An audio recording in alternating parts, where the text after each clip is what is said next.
اور ہم کہ اللہ تعالیٰ نے ہمیں موقع عنایت کیا کہ اس سنیوں کے عظیم رہنما کی یاد میں بیٹھے ہوئے ہیں، جن کا احسان صرف ہم پر اور آپ پر نہیں ہے بلکہ پوری دنیا کے مسلمانوں پر ہے۔ ہونا تو یہ چاہیے تھا کہ آج اپنے کاروبار کو بند کر کے اس امام احمد رضا کانفرنس میں تشریف لے آتے اور تھوڑی دیر بیٹھ کر کے سرکار اعلیٰ حضرت کے فضائل و مناقب، ان کے کارنامے سماعت کرتے، لیکن دنیا نے فرصت نہیں دی آنے کے لیے، اور یہ دنیا ایسی جگہ ہے کہ اچھے کام کے لیے جلدی فرصت نہیں ملتی، اسی وقت فرصت ملے گی جب روح تن سے جدا ہو جائے گی۔ اس لیے جب بھی وقت ملے اپنے محسن، اپنے رہنما، اپنے قائد کی محفل سجانے کی تو آپ ضرور تشریف لے آئے۔ آپ تشریف لے آئے، میں آپ کو مبارکباد پیش کرتا ہوں۔ اللہ تعالیٰ آپ سب پر سرکار اعلیٰ حضرت کا فیضان جاری و ساری فرما دے۔ ممبر نور پہ ہماری جماعت کے موقر علماء تشریف فرما ہیں، انہوں نے اپنا قیمتی وقت دیا ہے، اور کیوں یہ اپنا قیمتی وقت نہ دیں، کیونکہ ہم لوگ سرکار اعلیٰ حضرت ہی کی روٹی کھاتے ہیں، انہی کا صدقہ ہے کہ آج دنیا میں لوگ پہچانتے ہیں، اور انہی کے نام پہ ہم جی رہے ہیں، انشاءاللہ انہی کے نام پر جیتے رہیں گے۔ حضرت قاری نفیس رضا صاحب قبلہ نظامی، حضرت حافظ قاری شعبان رضا صاحب قبلہ، حضرت حافظ قاری شفاعت صاحب قبلہ، حضرت حافظ نعمت اللہ صاحب قبلہ، نقیب اعظم حضرت مولانا اکمل رضا صاحب قادری قبلہ تشریف فرما ہے۔ تھوڑی دیر بیٹھیں، آپ کا بہت زیادہ وقت نہیں لینا ہے، اور بیٹھ کر کے بس اعلیٰ حضرت کی یاد منا لیں۔ اگر ہم بریلی شریف نہیں جا پائے تو کم سے کم یہی بیٹھ کر کے یاد منائے۔ تو آئیے میں کچھ بیان کروں، لڑکے ذرا خاموش رہو، جھوم کر کے آپ درود شریف پڑھ لیں۔ اللہم صلی علی سیدنا مولانا محمد بارک وسلم، صلو علیہ السلام علیکہ یا رسول اللہ صلی اللہ تعالی علیہ وسلم۔ اللہ تعالیٰ ارشاد فرماتا ہے، اولئک کتب فی قلوبہم الایمان، یہ وہ لوگ ہیں جن کے دلوں میں اللہ نے ایمان کو نقش کر دیا۔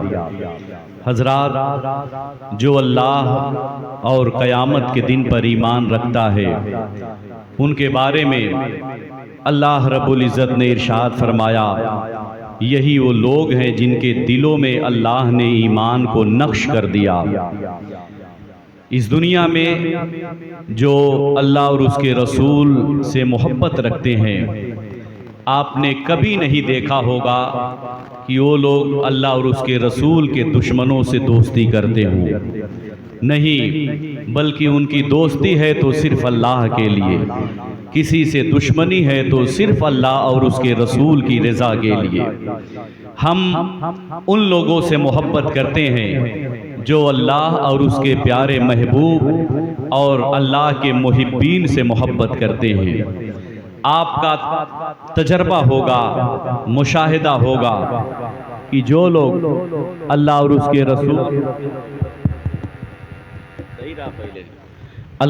کے رسول سے محبت کرتے ہیں، وہ لوگ کبھی اللہ اور اس کے رسول کے دشمنوں سے دوستی نہیں کر سکتے، چاہے وہ ان کے کتنے ہی قریبی رشتہ دار کیوں نہ ہو۔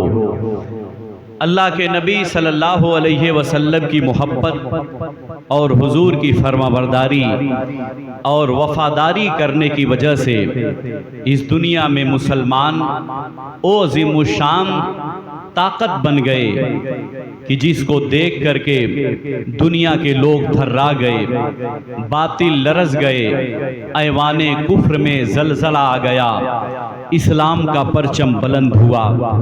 آپ پوری دنیا کا مشاہدہ کیجئے کہ مسلمان عشق رسالت کی بنیاد پر، حضور کے عشق کی بنیاد پر دنیا کے وہ عظیم طاقت بن گئے جس کو دیکھ کر کے بڑے بڑے دانشور، بڑے بڑے طاقت والوں کی طاقتیں مفلوج ہو گئی۔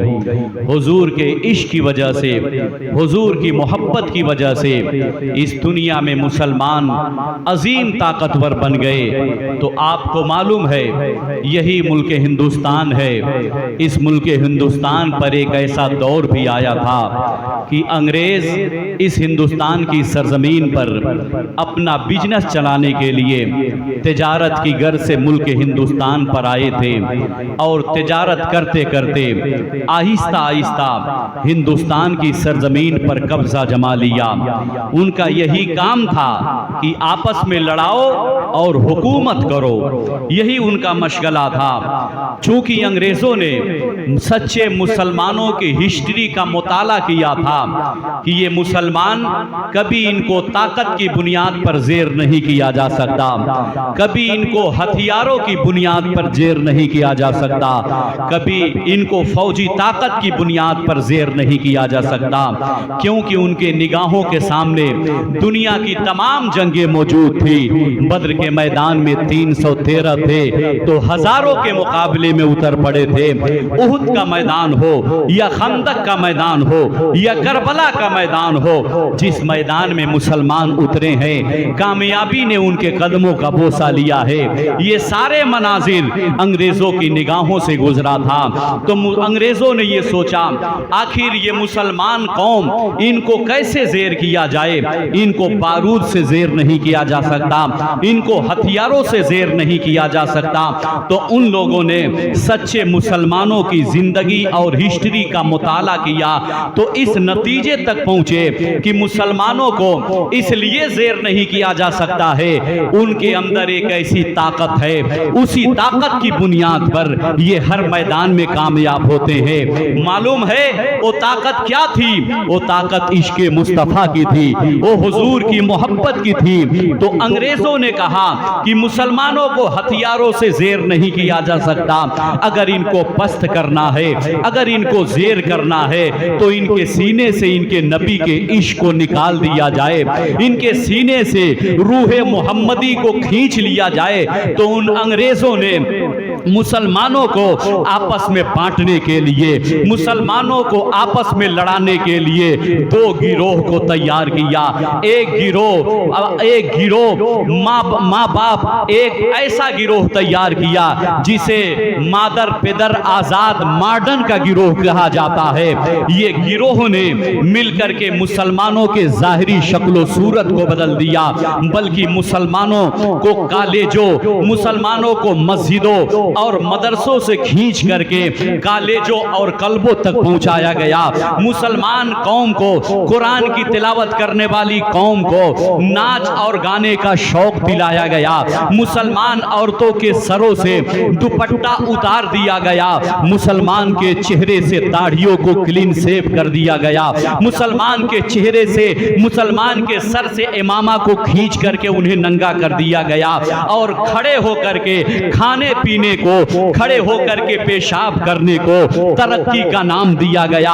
اس گروہ نے مسلمان کے ظاہری شکل و صورت کو اتنا بدل دیا، اتنا بدل دیا کہ اب مسلمانوں کا نہ چہرہ نبی کے چہرے کی طرح رہا، مسلمانوں کا نہ لباس نبی کے لباس کی طرح رہا، مسلمانوں کا اٹھنا بیٹھنا نہ نبی کے اٹھنے بیٹھنے کی طرح رہا، مسلمانوں کی شادی بیاہ نہ نبی کے شادی بیاہ کرنے کی طرح رہا۔